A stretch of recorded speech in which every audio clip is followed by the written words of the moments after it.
And hello, everyone. Thanks for joining us today for this special call with Tony Khan to discuss the upcoming Ring of Honor Supercard of Honor pay-per-view event. So per custom, just a few quick housekeeping items in the interest of time and giving everyone the opportunity to ask as many people give as many people the opportunity to ask a question. We're going to ask that you refrain from asking two-parted questions if possible. And we definitely want to ask that you keep your questions and the conversation focused best you can on the upcoming Ring of Honor show. And very important, as Robin mentioned, please make sure your phone is unmuted. So with that, I'm going to turn it over to Tony for some opening thoughts, and we're going to open the lines for your questions. Tony? Thank you, Jim. Thanks, everyone, for joining us today. I'm very excited about Ring of Honor Supercard of Honor coming up tomorrow night. It's going to be an amazing pay-per-view. There's so much excitement around the card. We have one more go-home episode of the Ring of Honor TV show tonight on watchroh.com. There's been great reception to that show, our 5th episode of the series tonight. I'm very much looking forward to it. And I'm also just in general excited about a lot of things happening in the world of wrestling, in particular in Ring of Honor and in AEW, frankly. And I know this might steer some of the attention and direction to AEW, but I'm also a big believer in both companies and the complementary nature of owning AEW and Ring of Honor and the way that they can correlate and be related. And I have some very exciting news coming on AEW Dynamite on Wednesday.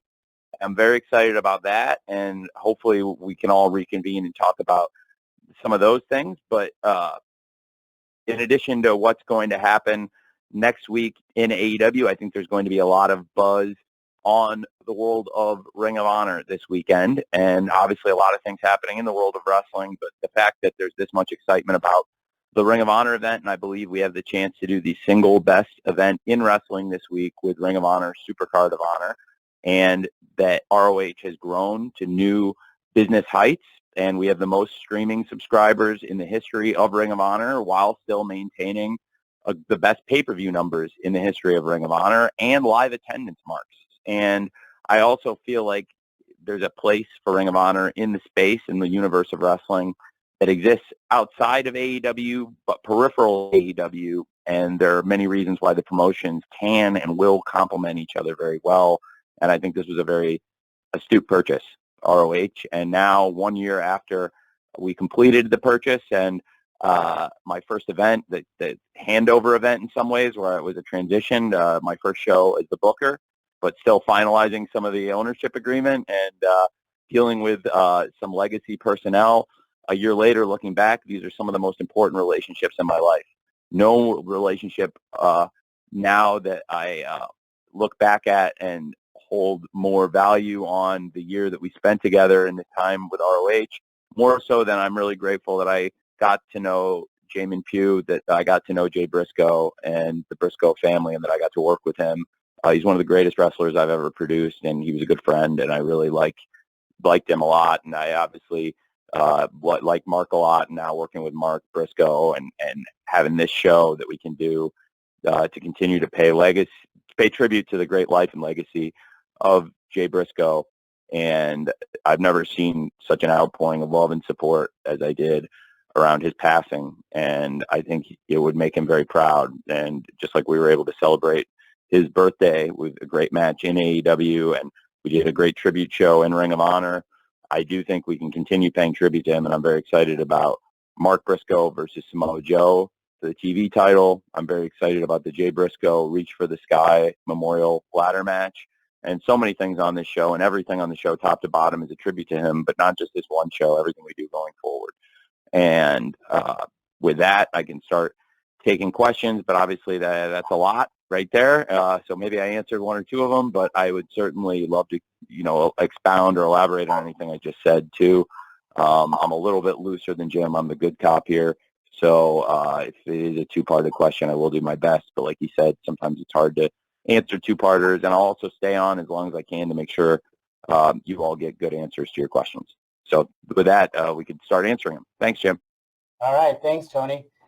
And I'm not a bad cop here, okay? I'm just trying to run the show here. So here we go. Hey man, we have you do a great job of it. You keep me on time and accountable to these folks. Thanks, man. Oh, good. And we have a lot of people that are really fired up to ask you some questions, Tony. So we're going to start with Brian Zillum from PW Torch, and then I'm going to ask Katrina Blake from Women's Wrestling Talk to be ready after Brian gets his question.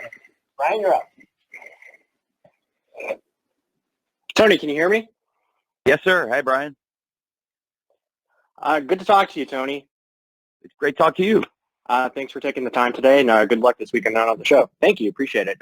Thank you. Tony, I just want to really ask you, can you explain the thought and detail that went into making the video package for Kingston and Claudio for the potential main event for the Ring of Honor show? And also, could you see potentially more video packages like that further along in not only Ring of Honor, but potentially maybe AEW, especially if there's a long history of a rivalry, so to say, with the wrestlers? Well, in AEW and in the year that I've been running Ring of Honor since last year's Supercard event, I've tried to always respect the history of wrestling and of the wrestlers. So if you look back, there's been a lot of historical video packages where we've played off the history. And also when Claudio came in, I know he has a past with Eddie, and they have history, and it's not all good history, and a lot of it's very bad, but they had a friendship, and they're both very professional, and it's one of those matches where the people genuinely don't get along, but they are willing to work together and have a match. And I think I immediately embraced this, and if you look back at that video package, really it captured a lot of history that was told before AEW and even outside of ROH, but then they both have a history in ROH before they came to AEW. And then in AEW, their paths really crossed last summer when Claudio arrived. And of course, they were on the same team in the Blood and Guts match. And in what could have been one of the real highlight moments in Eddie Kingston's career, as he had an opportunity to get the tap out win over Chris Jericho, it was, of course, Claudio who came in and took the win, took the moment. And it was Claudio's music that played at the end of one of the most important AEW events. And now in Ring of Honor, Claudio is the world champion. Claudio has made a lot of headlines. And, of course, we've seen the Blackpool Combat Club have a darker attitude, a darker side in recent weeks and months.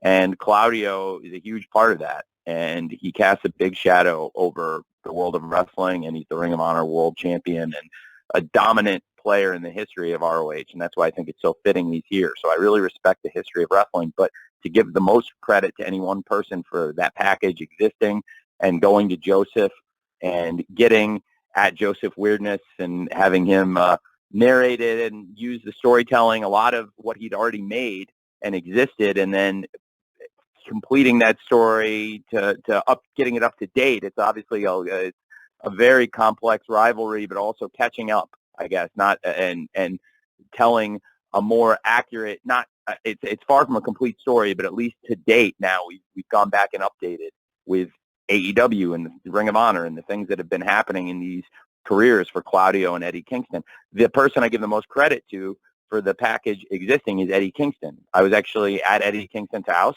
and he suggested to make it, and it was a great idea, and he's a brilliant mind for wrestling, and he showed me the old package. I knew they had the history, and he said we could do this for the match, and I thought it was brilliant, and it's just a good example of the great insights of Eddie Kingston. And I'm very excited for the match, and I thought the package did a great job telling their story, and I'm very excited to see how this plays out at Supercard tomorrow night on pay-per-view. All right. Thanks, Brian. Thanks, Tony. Katrina Blake from Women's Wrestling Talk, you are up next, and Katrina will be followed by Trevor Robb from the Edmonton Journal. Katrina? Hi, good afternoon, Tony. Hope all is Hi, well. good So my question is, with this new iteration of Ring of Honor, which has been a good purchase, and you have some amazing women already on the roster, but what do you have going forward for the women's roster? Not only with this pay-per-view, but going forward with the new iteration of Ring of Honor. Well, I'm very excited about what we've been able to do with some top women's stars in Ring of Honor. Since I purchased it, I think we've had some amazing matches, and some of the best matches on the show have been involving the women's roster. In particular, I thought the main event of our second episode of ROH Weekly TV, Athena versus Willow Nightingale, was one of the best matches we've had, period, in Ring of Honor, TV or pay-per-view, and it was a great main event, and it got a lot of people talking and a lot of positive buzz on the product, on the company, on the champion, and the challenger. Everybody really won in that match. And, of course, Athena did come out with a victory, retain the championship. She is wrestling again tonight against Emi Sakura on Ring of Honor's weekly show. And then we are going to continue on. We've got a big title match on the pay-per-view as well. I'm very excited about that. And there's just a lot to be looking forward to, I think, on the roster right now, because if you watch the weekly shows, I think fans have seen a number of great women's matches and people with potential, people that have wrestled in AEW and also some that haven't appeared as much in AEW. And it's also introduced a lot of people, I believe, to some younger wrestlers that are doing great things.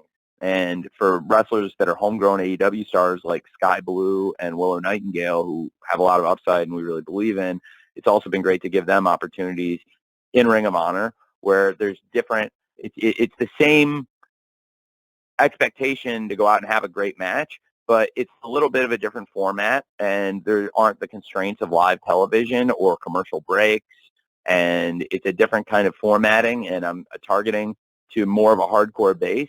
So I can do things that will, I think, help everybody. And it's been one of the reasons why Ring of Honor is such a great complementary product to AEW, is because it exists to cater to the hardcore fans and circumvents some aspects of traditional wrestling television, which puts less pressure on all of us in some ways and makes it even easier to focus on and deliver great wrestling shows like we've been doing at ROH, including a lot of the great women's matches we've had. And I'm looking forward to this pay-per-view for a number of reasons, including the women's championship match and where it's going to leave us going forward for Ring of Honor TV as we set up next week and continue this really new journey in ROH. Next week will be week 6 of the television, and it'll be the first time we've done it coming off a pay-per-view. So we'll be filming the show in New York next week, and this is a huge pay-per-view event in Los Angeles, and I think the women in ROH have played a great role, including, like I said, in one of the first TV shows, having a great main event match with Athena and Willow, but also Athena came back after that and had another great match, and I expect another great match with Athena tonight against Emi Sakura and a great championship match at the pay-per-view. So thanks for asking. Thanks, Katrina. Trevor Robb from the Edmonton Journal is next, and then I'm going to follow Trevor with a write-in question from Joe Williamson from Hollywood's World of Sports. Trevor, you're up. Hey, Tony, thanks so much for taking my question today. AEW recently announced the Edmonton debut of Dynamite and Rampage as part of the 6-day Canadian tour coming this summer. I'm curious when plans for this tour started and what it is about the Canadian market that made you decide to ultimately expand into Western Canada. And might we see an ROH show or tour come to Canada in the near future? Thank you. Well, it's a great question. Thanks. And I'm very excited about AEW coming to Canada again in the summer. We've run a few successful shows now in Toronto and Winnipeg, and look forward to running more shows in Canada. It's been very successful from a live events perspective, and we continue to see great growth in our international TV ratings.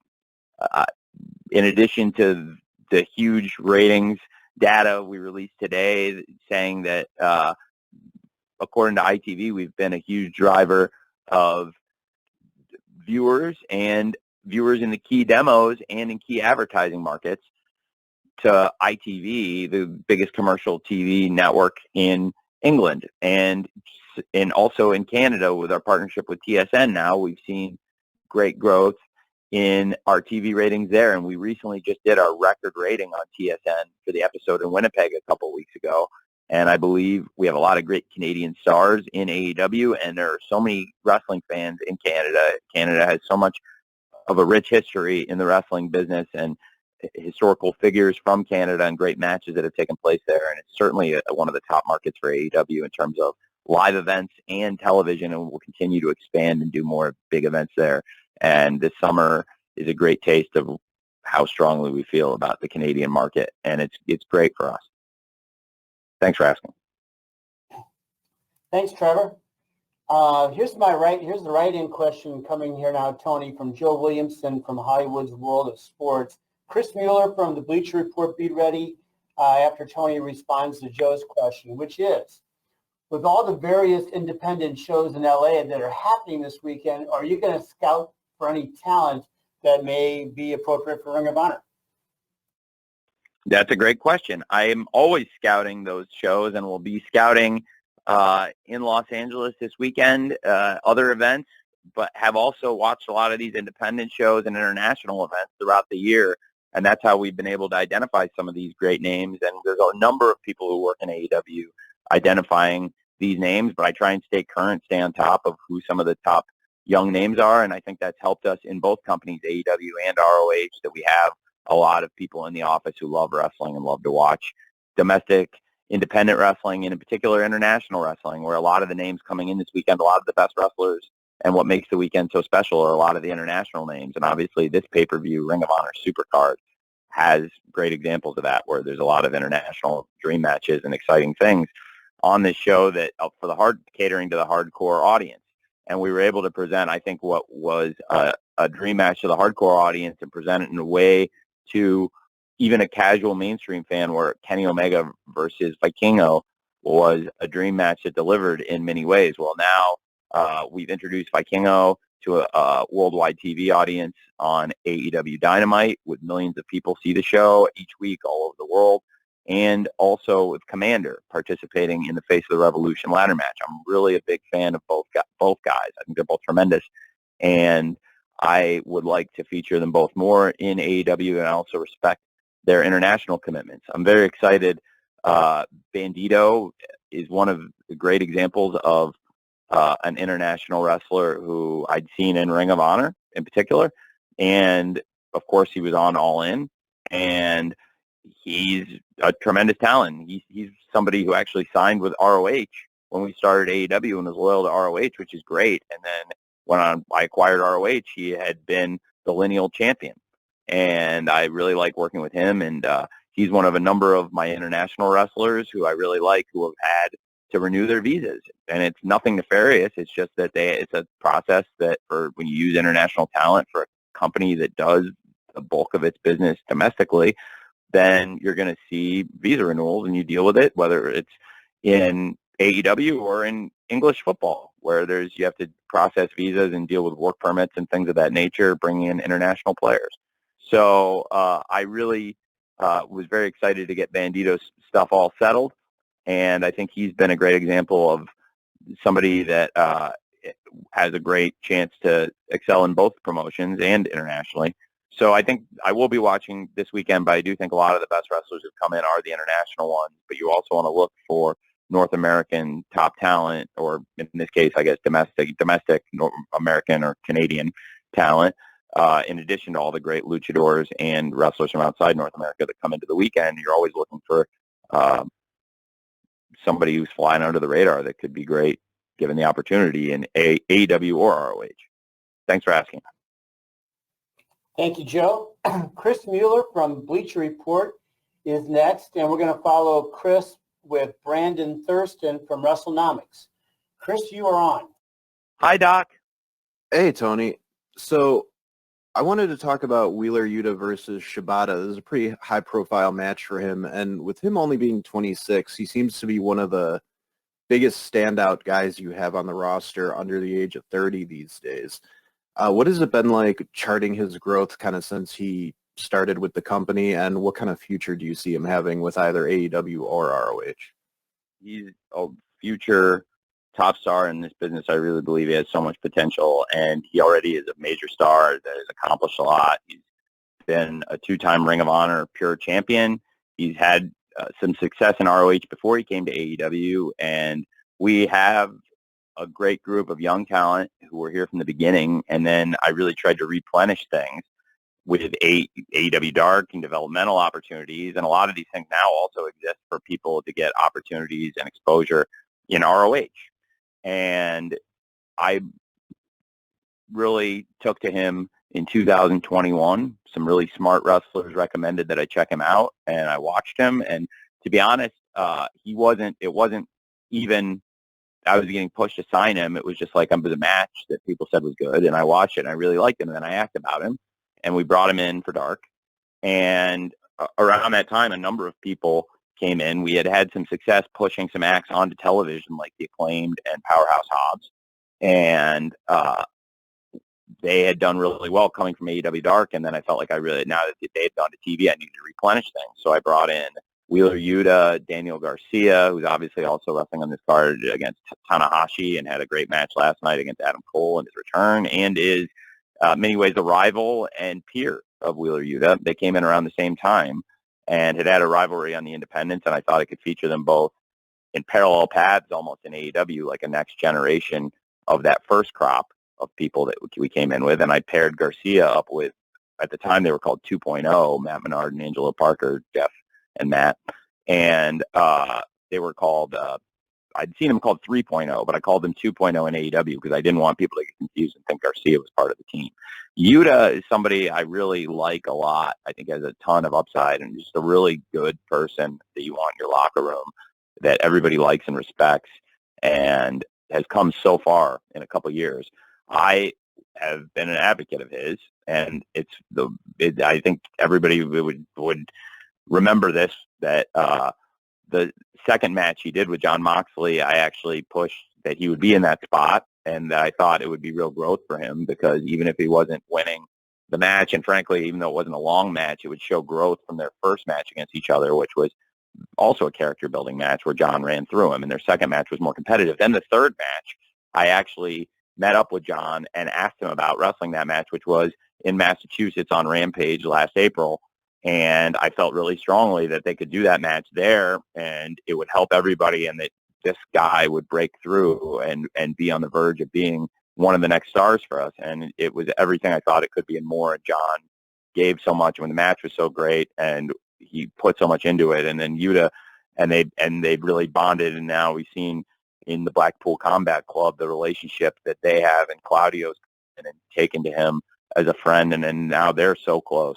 And you see Claudio and Yuta in AEW and Ring of Honor, the Blackpool Combat Club, one of the dominant stables in wrestling, and now you have these two great champions in Ring of Honor, Claudio Castagnoli and Wheeler Yuta. And I think for him to be there with those top wrestlers, in addition to them, one of the greatest wrestlers in AEW history, and possibly one of the greatest wrestlers ever, and certainly one of the greatest wrestlers in ROH's history, is Bryan Danielson. And Bryan Danielson, I think, is another person who has been a tremendous influence on him, and putting him around the best mentors, somebody who already had all these skills and brought so much to the table. I think it's done a lot for him. Then you have the legend, Mr. Shibata, who is one of the great pro wrestlers of this generation, of my lifetime of watching wrestling. He's one of the great stars from Japan, and it's also one of the great stories. And I think now, with so much information at our fingertips, even for people who aren't intimately familiar with it, we've had a lot of people that have been able to catch up and learn how inspirational the story is. It's not altogether dissimilar from some of the things we've seen on All Access that we get to look at up close every Wednesday after Dynamite going forward with Adam Cole, speaking of great former ROH stars. The comeback that Shibata made from his brain injuries, it is so inspirational, and nobody thought he would be in this position. He's probably one of the least likely people, maybe even more so than Adam Cole or Bryan Danielson. We've just talked about, again, two great stars who have competed in ROH, maybe even more unlikely than either of them to return to the ring, honestly. It's very unlikely that Shibata would be in this position, but we've navigated it. He worked so hard to be in this position, and a lot of people learned about Shibata. I wanted to bring in a special commentator. We had Mike Tyson, who did a great job calling the Orange Cassidy versus Shibata match when Shibata returned to the ring here in America. And he's had a couple matches now, and he's looked very good. But this could be his toughest test, because the Blackpool Combat Club is running so hot right now, and Orange Cassidy wasn't necessarily trying to take his head off. He wanted to have a very competitive wrestling match. Orange Cassidy, believe it or not, does take a lot of pride in the wrestling, and I think that's one of the secrets of why he's been so effective as a wrestler in AEW and as a draw on TV and digital and many other ways. And I think that in particular, he's another person that was a really good influence on Yuta, and is probably a common link between Yuta and Shibata in many ways, and that he's wrestled both of them and has trained with both of them and knows them both very well.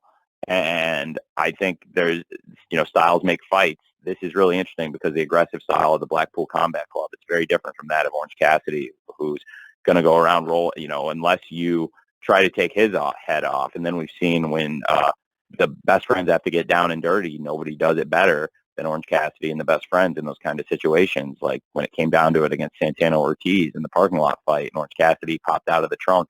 They're very resourceful, and they have to be.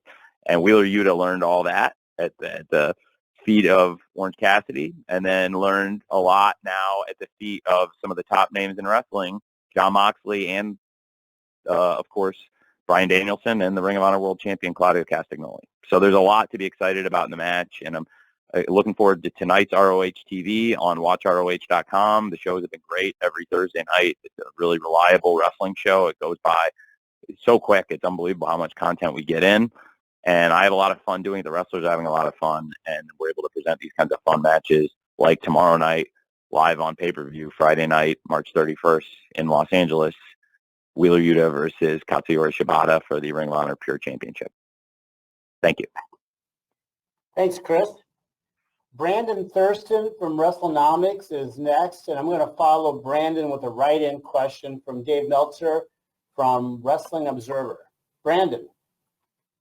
Hi, Tony. Nice talking to you again. Hey, thank you. So I was wondering, there's been some talk in public of late about conflict between talent, whether that's CM Punk's issues with various people. So I was wondering, as the lead executive and as a manager of talent, what are some of the biggest lessons that you've learned over the last 4 years about how to manage wrestling talent? I think there's a lot of things from when I got into the business to today. I mean, I've learned so many things. Certainly, there's no benchmarking for getting into this. We launched a challenger promotion for which there was no direct precedent. It had been already operated in the market conditions we were trying to operate under, and frankly, in this era of social media and digital, it had never been done before. And we're still growing and learning from things to this day. And I have great conversations every day that help me try to run the business better than the day before or the week before. And I think AEW is in a really strong place, and now ROH too. Both companies in a really strong place, thanks to the great wrestlers and the great wrestling fans. And I believe the shows for both companies have been really great. I think AEW, the TV, has been really great episodes, and the fan feedback and everything we get back as far as the response from our fans has told us that, like, the people who watch the show feel like it's been really strong lately, and Revolution was one of our best pay-per-views and performed really well. And I felt like we came off it with great TV, and Ring of Honor has done great pay-per-view numbers and now has had great TV, which is a new element. And going into Supercard, I'm really excited about where all the wrestlers I have under contract, where on the aggregate, where we stand.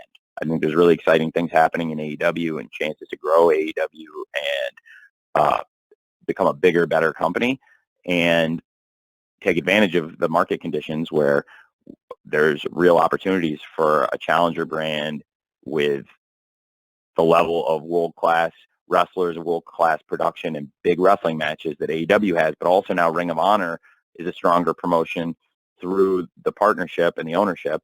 And I'm able to present pay-per-views like Supercard now, where I think this could be the best pay-per-view we've done yet for Ring of Honor, which is frankly saying something, because so much of the DNA of these pay-per-views has been FTR and the Briscoes. This will be the first one that I have done that did not have Jay and Mark Briscoe versus FTR, and frankly, FTR and Jay are not on it. So I've only got one of the four yet. I feel like by doing so many things to strengthen the roster and take advantage of the synergies and do things to elevate people where we can get the best out. I can't give everybody every single opportunity, but I'm trying to give the most people the right opportunities, and I think it's going really well right now. So I'm really excited for Supercard and everything going forward, and I want to continue to grow the company and have a balance between locker room health and growth. And a lot of times you can do both. And overall, I think it has been a lot of the successes of AEW and the new Ring of Honor is we have a lot of great wrestlers, and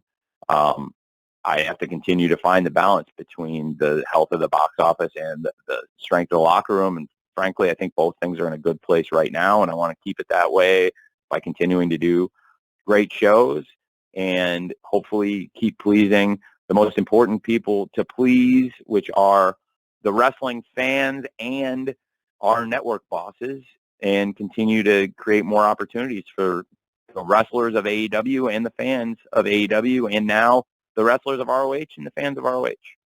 So I've learned a lot and continue to learn a lot, and it's a challenging job. They don't really write a book on it, and I think the best explanation I can give of it, I've given it, publicly and privately, and say it a lot, is that it's probably the closest thing, and you say it to people in the TV business, and they probably have a closer understanding of both these worlds because they're both things that exist in entertainment. It's like being the coach of a football team, and I think somebody could, you could have two different coaches. You could have Andy Reid or Doug Peterson might call a completely different game than Sean McVay or Kyle Shanahan. And you could take the same players and get different results. And I think all four would do a great job, whether you had Doug Peterson, Andy Reid, Sean McVay, or Kyle Shanahan, but they all might do different stuff. And Sean might do some stuff more similar to Kyle, and Doug might do some stuff more similar to Andy. But they are all going to give you great results, but you might see completely different plays and completely different situations in the exact same down distances and defensive looks. And I think they all have a great command of the locker room. They're all great people, just as examples of offensive-minded head football coaches who run football teams. There's only really one other wrestling organization that has the size of TV production or the scope that we operate in. They have been doing it longer, and they have more hours of content on TV and have had a lot of advantages and learned a lot. And I think to come into this, we've had a lot of success, and I love that we can keep learning from what's happening and try to grow in the industry, because I think it is an industry that is served very well when there are multiple strong companies, and hopefully that continues to drive a lot of interest in pro wrestling. And for me, I hope it continues to drive a lot of interest in AEW and ROH. And running those businesses, it's a little bit like being that football coach who has come in, and you're going to call the game as you see it in the style of the stuff and you're constantly learning. And that's I know firsthand from working with Doug in the office and being around him and knowing a lot of football coaches, having spent many hours in the office, like the command he has, it's for me personally, it's the best I've seen. And I am in awe of the way he learns from the different games, not that we're not even playing in, but he watches the league and his command of understanding why people do things and soaking up that knowledge and then trying to apply things that aren't even happening in the Jaguars. And I think that in the world of wrestling, whether it's happening in AEW, ROH, or outside, try to learn from it. And that definitely includes stuff that's happened here. And also try to do what's best for the organization.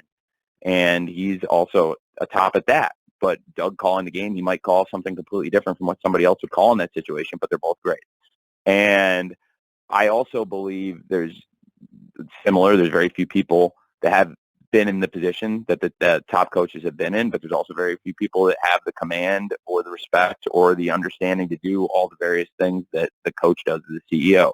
It's like a hybrid of being a coach of a team and the producer of a Broadway musical. When you deal with live productions, you're putting on live shows, you have a cast of characters, a wild cast, but they're athletes. It's a different kind of sports fuel. And that's why I compare it almost a hybrid of the two jobs, because, sometimes you have to put the understudy in, but that's like the backup in football, but there's definitely entertainment elements of it.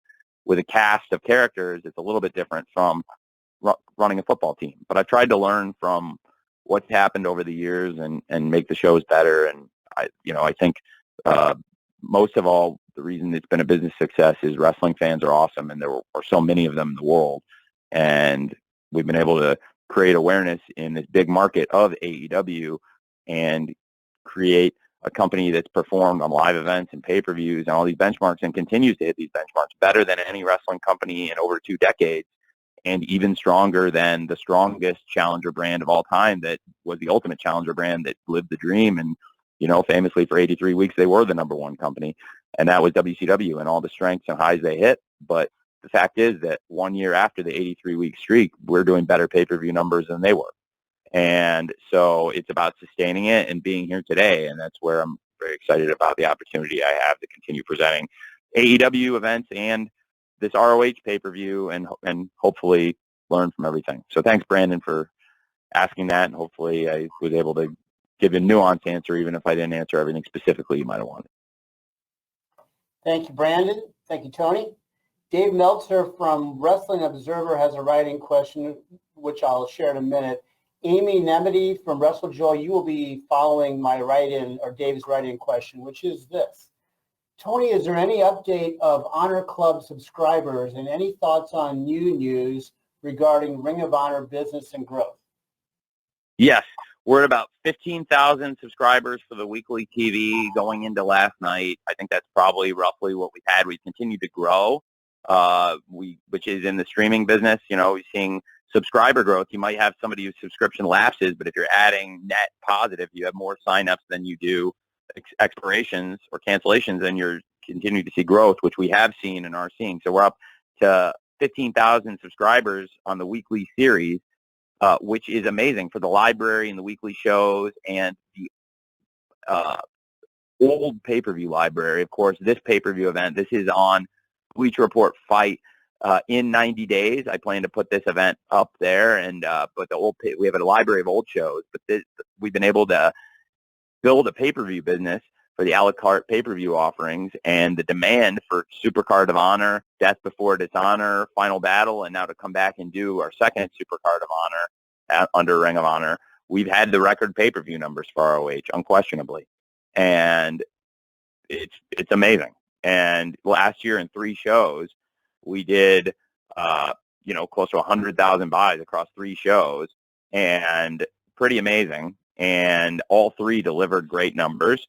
And now to come back with Supercard and be able to do a pay-per-view business and have the streaming service too, it's like having your cake and eating it too. And for ROH, there's that much excitement about what we're doing that I think we give people really good value on their money. I really do. I think for $10 a month, the wrestling you get on Honor Club, if you're a hardcore wrestling fan, it's great. It's a great value. If it's somebody that has an appetite outside of AEW Dynamite, AEW Rampage, AEW All Access, and now any other wrestling content we were offering, like Dark Elevation, anything else, there's great opportunities to make new wrestling fans with those people that see a wider base due to the penetration of AEW around the world, to make more fans for ROH than they've ever had before. So I think that's been the strategy, by continuing to do great shows that we know a hardcore wrestling fan is going to love, and no show has embodied that spirit more so than Supercard of Honor this weekend. I think it's this, for a hardcore wrestling fan, I think it's the single best night of wrestling, best event there's going to be. And I'm really excited for tomorrow night, for Friday night. And to Dave's question, yeah, the streaming service now at 15,000, that's the highest in the history of Ring of Honor. And when we remember that we started from scratch, it wasn't like we were building off people that had been sitting on their subscriptions. We voided everything and had new signups during the transition period. And I actually acquired this platform. It was in part already a lot of the work had been done, and it was one of the reasons why I thought that the acquisition of ROH, when I did it, made sense, because there was a lot of infrastructure in place and a lot of assets, including what is now a great streaming service that is available on watchroh.com and continues to grow. Thank you. Thank you, Dave. Amy Nebedy from WrestleJoy is next, and Will Washington from Grapsity will follow Amy. Amy, you're on. Hi, Tony. I wanted to talk to you about the Reach for the Sky ladder match. Surely this is going to be a very emotional match with a lot of importance around the Briscoes and, of course, the passing of the beloved Jay Briscoe. You have some of the best tag teams in wrestling that are vying for the Ring of Honor Tag Team Championship with this match. You've also said that you're retiring the old design and unveiling a new version of the tag team titles.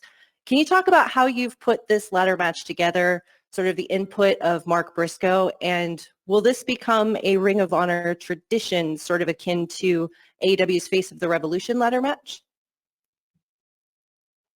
Well, it's a great series of great questions, and this is a great example of where I'm happy to answer all the questions. And if I forget any of them, Amy, you can feel free to remind me what I might have missed. But I'm so excited for the Jay Briscoe Memorial Reach for the Sky ladder match. The way it was conceived was we were talking about the show and about Ring of Honor and AEW, and I was talking with some people in my office, and the suggestion came up from somebody who had known him, and I would maybe have remained nameless here because the person is a villain in the world of wrestling, but they have a lot of good ideas, and I thought it was a great one. And it's, if I hear an idea, it's the best idea, and it's available for us to do. I always want to do that whenever possible, and this was an idea somebody suggested in the room, and I thought it was a great idea. And to be honest, I'll just say it was QT. You might say a hated person on TV, but it was a great idea, and I thought it was like, yes, that's the best idea I've heard for sure. And he knew Jay Briscoe and liked Jay Briscoe and thought it was a nice idea. And then I ran it by Mark, and Mark loved it. And Mark, then I told him kind of what I wanted to do, and of course, Mark is chasing the television title. He's never held the TV title, and he's had shots. He's had a lot of opportunities. He's chased the TV title, and he, in many ways, like the Susan Lucci, that has had so many opportunities and yet not been able to get that Ring of Honor World TV Championship and become the great single star that we did see Jay Briscoe have that singles breakout win and become a great world champion. And Mark Briscoe, I believe, has that capability to be a great single star, be a great world TV champion in Ring of Honor. I'm very excited about Mark Briscoe versus Samoa Joe one-on-one, but Mark also was very clear that he didn't want to go back into a tag match or be in tag matches. And, he would like to do singles and trios or multi-mans, but not do tag matches. And that was something that made a lot of sense. And obviously I want to do what makes Mark most comfortable. And he was very comfortable with the idea of the Reach for the Sky ladder match. He's been having great singles matches, and also as a trio with the Lucha Brothers, had some really exciting matches. And I think there's a lot of opportunities for other great singles matches and trios matches and combinations with Mark. But for this, on this pay-per-view, for him to be wrestling Samoa Joe, who is a Ring of Honor Hall of Famer in the inaugural class, along with the Briscoes, and to have somebody who is a great star in ROH's history and in the history of the Briscoes, like Samoa Joe, who is the Ring of Honor World TV Champion and one of the best wrestlers in the world. That is a really exciting match on the card involving the Briscoe family, but also the Jay Briscoe Reach for the Sky ladder match is something we're very excited about. And having these great teams in the match like Aussie Open, Top Flight, The Kingdom, the Lucha Brothers, and of course, Rush and Draglicico. I'm really excited about the wrestlers in the match. I'm excited about the concept, and it is something maybe potentially you could see. I think we could do in the future, although it was obviously conceived in the moment of something we never anticipated happening. So it's coming up very, very quickly. It's been a very emotional time these last few months for a lot of people. I can only imagine for the Pugh family, the people who don't know that's the Briscoes, and the Briscoe family, the parents, Mark and his wife, and the whole family, the extended family and their friends and the people who are like family to them. It's a very wide network, and there's a big outpouring of love and support, but what it helped carry so many people through, ironically, is the great strength of the Briscoes, of the family.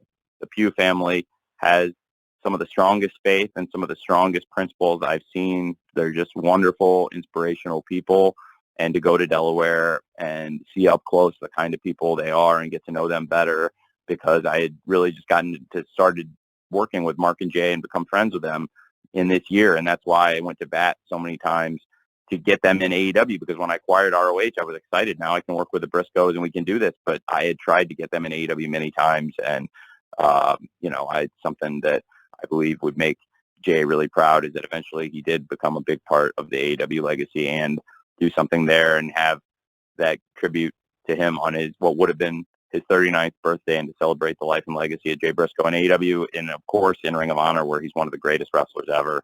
And, it's a very important tribute to so many of us to have the Jay Briscoe Reach for the Sky ladder match, and for Mark Briscoe to wrestle and try to win that big singles title that means so much to him, that he's chased that World TV Championship against a wrestler that he's never beaten, Samoa Joe, who has a real rivalry with the Briscoe family. So I'm very excited about the whole event, and we'll always think of Jay Briscoe, our friend that we miss. Thank you, Amy. Thanks, Amy. Okay, Will Washington from Grapsity is next, and John Pollock from Post Wrestling will follow Will. Your line's open, Will.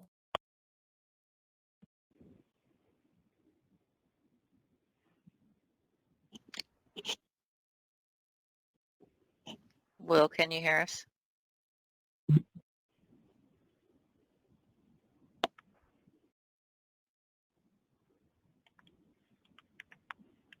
How about if we go to John Pollock, and we'll try Will after John. Can we get John on? Yes. John? Yes, I'm here. Okay. Tony, I just wanted to ask a bit about, you were just referencing with Mark Briscoe. If you can just take us to that week that led up to the match in Lexington with Jay Lethal. Obviously, there was a major change in attitude regarding the Briscoes, but to get Mark Briscoe onto TBS, can you just tell us a little bit about what had to go into that? And if I could also sneak in, had there not been an injury, were there any plans for Will Ospreay this weekend regarding the Supercard show? Thank you. Yeah, Will was going to be on the show. I think Will Ospreay's tremendous, and I would love to work with Will Ospreay anytime. I think he's a great wrestler, and New Japan Pro Wrestling has great stars. They're great partners, and through the partnership together, we've been able to build a wider audience for Will on AEW Dynamite, and certainly would like to have him involved in Ring of Honor. That's a multi-part question, so let me go back and answer the part that is the most prominent and important. It was it's a situation nobody ever anticipated, what happened with Mark Briscoe, and it's also a completely different management team now than it was the team that had not approved their appearances in the past, and also it was a different management team before that that did not approve their appearances. So this was the first time this group had the opportunity to reflect on it, but also, frankly, is a completely different circumstance for many reasons that are very challenging to get into. But obviously, we all miss Jay Briscoe very much, and he is a great wrestler. And I was so grateful, so grateful and appreciative that we were able to have tributes to Jay Briscoe on what would have been his 39th birthday with Mark Briscoe versus Jay Lethal in a great match, and a great tribute to him with the locker room coming out and paying their respects to Jay Briscoe, and the outpouring of love that was happening in real life around that time, throughout that week and the week prior when Jay passed. And so it was a very challenging and different circumstance than there ever had been before. So it is also very personal, frankly. So that was that. And hopefully got both of your two distinct questions in there. Thanks. Thanks, John. Will Washington, we're going to try you again. Will, your line, are you open?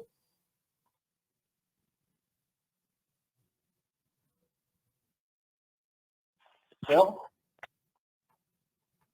Yeah, he's open, but I think it's his mic that isn't connected correctly. Yeah, how about this? I've got a write-in question from Max Everett from Sportskeeda. So I'm going to go with that one right now, Tony, and then we'll try Will one more time after you answer Max's question. And that question is, considering your existing relationship with New Japan with AEW, is there a chance we can see another G1 Supercard or cross-promoted event in the future? There's definitely more opportunities for partnerships with AEW and Ring of Honor with New Japan Pro Wrestling. That's been such an unprecedented, great partnership, great relationship, and it's something I never would have thought was possible when AEW launched. And it really started when before I acquired Ring of Honor, but then there's a great history with New Japan and Ring of Honor too, so it makes all the sense in the world. They have a great history together. So that was a very successful event they've collaborated on. I think Forbidden Door is a great partnership that can bring all the companies together, and there's other opportunities too. I think that we could pay legacy to the great spirit of Mr. Inoki, who was a dreamer, and in his dream, he brought a lot of the wrestling companies together. He had a Festival of Peace in Los Angeles. I wore the T-shirt through junior high and high school of the Peace Festival card. Chris Jericho was there, and it was a great idea. And now I honestly think it was one of those ideas. In many ways, it was ahead of its time. And like a lot of great ideas, there's many things that would make sense later or sooner, but timing is everything in life in so many ways, or at least it's a large percentage, a large aspect of life is timing. And now is the right time for those kinds of ideas. So yes, I do think stuff like that, ideas of that nature or that specific one even, those are great thoughts, and there's definitely more opportunities like that that are going to make sense in this partnership with AEW and Ring of Honor, both along with New Japan Pro Wrestling and the international partnership we have in that spirit. Thanks. Okay, thanks, Max. Will, you're up one more time. Okay, can you guys hear me? Yes, we can. Hey, we hear you. Yep. Oh, thank goodness. Okay.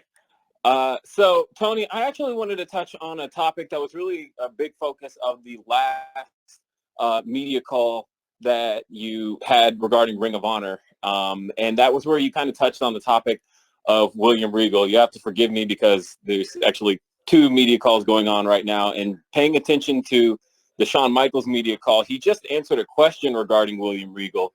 And one of the things he noted in that on his answer regarding Regal was that Regal had really not been participating much at all in NXT and has mostly been involved in the main roster over there, which seems kind of contradictory to what you had noted on the last call regarding the reason that Regal was granted his release.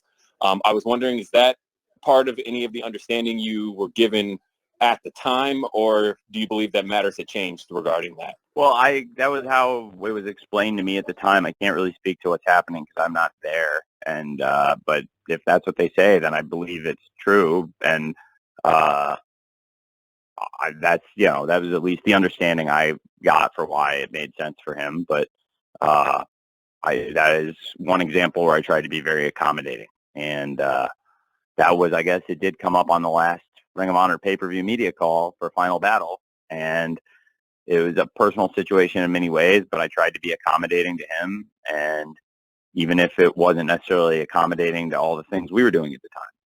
So that's interesting, though. I also didn't realize there was another media call going on right now, but that's fun. That's in the spirit of wrestling competition and all the great events happening over the weekend. Okay, thanks, Will. Tony, we've got time for one, maybe two more. Are you up for two, or you got? Yeah, sure. Okay, we're going to go with Samantha Shipman from the Daily DDT.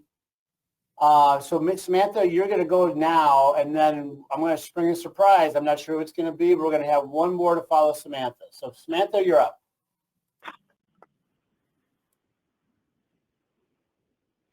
Samantha, you need to unmute your line. Okay, I'm sorry about that. Can you hear me? Yep. Okay. Hi, Tony. So I have a question about the women's match for Supercard of Honor, because 2 weeks ago we heard Athena call out Yuka Sakazaki, but then tonight's match is obviously going to be a great one between Athena and Emmy, but then the winner, we don't know who they'll be facing at Supercard of Honor. So can you fill us in on what's going on with Yuka? Is she injured? Could she not get here? Is there something else? Have you read the on? spoilers for tonight's show?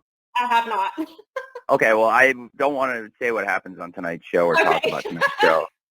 So, but I think a lot of people have, and if you follow international wrestling, Yuka's been abroad, and there's a lot of exciting things happening, and obviously Emi Sakura has been here, and given the timing of travel and all that, it's going to be a very exciting show. There will be a great match on the card, and we'll clarify tonight on the show who it's going to be, but also it's important to have great matches on the show because fans pay for the streaming service, and they deserve to get great matches every Thursday on ROH.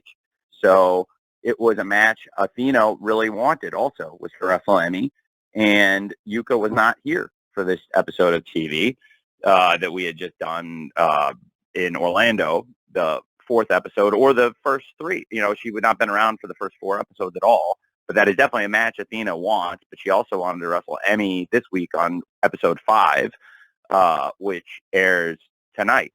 And coming out of that, either Sakura or Athena will defend the championship. This match, obviously, we taped it last night, so, you know, I think 90-something% of you on the phone, I suspect, know what happened based on knowing the wrestling media, and people read the event spoilers and then go back and watch the shows, typically, in the news media.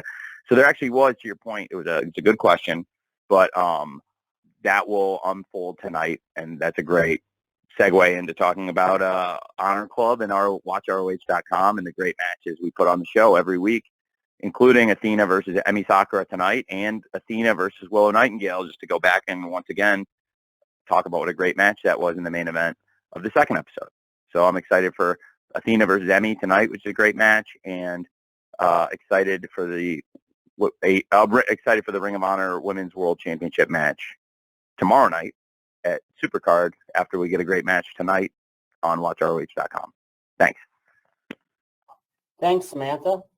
All right, well, we spun the wheel and landed on Bill Bodkin from the Pop Break. So we're going to bring it home with Bill Bodkin. Bill, are you ready to go? Yes, I am. Tony, thanks for taking the call. I have just a question. You've often talked about your booking of Dynamite and Ring of Honor, two different things. You talk about more the freedom you have with Ring of Honor, not due to breaks and Nielsen's and all that stuff like that.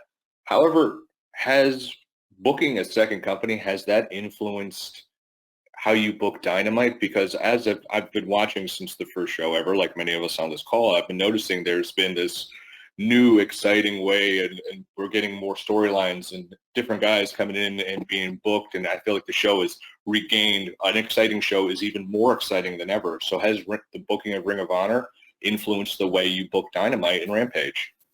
That's a great question, and yes, it absolutely has. I have been more reinvigorated and excited about doing the episodic tapings of Ring of Honor in that world, and in a crazy way, because then the person I just had this conversation with is actually somebody who's been amazing and a big focal point of that attention and the way I feel, and that's Kenny Omega. And I told him, I said to Kenny, I feel like more, he asked me about it, and he's probably one of the ultimate students. I think it's fair to say he is one of the very articulate and intelligent students of wrestling, and he asked me about it, and I told him that I feel more invigorated doing Ring of Honor than I ever have before. I feel like, people thought it was going to be a drain because I already have several jobs and do several things and work all the time already. So, but I really love doing it, and I feel like it's been additive to both companies, and there's great synergies, and I get more ideas, and I feel like it's helped everything, and I feel like the Dynamite shows have been stronger than ever, and we just did one of our best pay-per-views with Revolution. Dynamite and Ring of Honor TV in recent weeks have been really great, and we have great opportunities. The All Access premiere is a new opportunity, and a lot of new opportunities. Just to reiterate, I have a huge announcement coming on AEW Dynamite on Wednesday. We had the big week. We just had a big week with a great show and a series of great shows since Revolution. There was a big event, very successful for us, followed by this great All Access premiere that's been so well received and had a great soft launch following the NCAA coverage, and now will be every Wednesday night. And now Ring of Honor has what could be one of the greatest events in Ring of Honor history, and in many ways is going to be one of the most successful business events, I think it's fair to say, in the way the TV's been received and the business it's done, and now the tickets we've sold, which is going to be one of the record ticket gates in the history of Ring of Honor of over 21 years, what we're doing tomorrow night. I definitely feel more reinvigorated and excited about the booking and doing both shows than I ever have before, and I think they're distinct, and both shows have been maybe at their all-time, some of the strongest quality stuff, and I believe by doing great wrestling, we have a chance to only grow and build and do better and better, and so I appreciate your question, and I think it's a very astute question, and I absolutely do feel that way, and I'm glad to hear that you and other people too that have said that are seeing it, and it means a lot, and it's really a lot of work, and I love it, and it's fun work, and when you get that kind of feedback, it's what makes it all so worthwhile. So thank you again. All right. Well, Tony, I think I speak on behalf of everybody who joined us today for thanking you. You've literally crisscrossed the United States this week. NFL, AEW, Ring of Honor, you're still going to be on the move. And it's been amazing that you've held up and made the time for everybody here today. So we thank you. Any closing thoughts, Tony? Thank you so much, Jim, for giving me the opportunity. I'm very grateful to everybody participating in this call. I'm sorry I didn't get to answer every single person's question. If you attend this post-pay-per-view scrum, I'll try to get everybody to at least answer one of their questions. And I want to thank you all in the wrestling media, because you all are what makes this so successful in so many ways, because I know you all love this, and it's not always the highest paying or the most fulfilling work, but we all love wrestling, and I think that's why almost everybody on this call is here for the most part, and that's pretty cool. And also the coverage you give Ring of Honor and AEW, it is what has allowed us to continue to thrive. So I appreciate you giving us fair coverage and giving us the opportunity in a space that hasn't seen this kind of a company doing this kind of business model that we're doing with AEW, or a company that is in new hands and is in an exciting new chapter of its history like Ring of Honor. And like I said, for AEW, next week I have a huge announcement on Dynamite coming. It's very important. I think it will generate some coverage, because I'll continue to talk about that. I have something big to come on AEW next week after a series of great episodes. But also, I cannot emphasize strongly enough how much I appreciate you all attending this Supercard press conference call, because I'm so excited about the Supercard event. Like you said, Jim, I'm on a whirlwind tour of business, media, NFL, AEW, Premier League, so many things happening right now. And I'm very excited about what's happening in the world of wrestling with all of you, and hope to see a lot of you tomorrow in Los Angeles at the event. And if we don't see you there, hopefully you watch it on pay-per-view, and I hope you all enjoy it very much. Thank you. All right. Thanks, Tony. And I'll echo thanks to everybody that's joined us. We're now at the end of our time. So per custom, we're going to be distributing our audio recording to all attendees here shortly. And finally, I'd like to thank you again for being part of the call, and hope you have a great day. Looking forward to joining us tomorrow for the Ring of Honor Supercard of Honor show, either in person or on pay-per-view tomorrow night. Thanks, everyone.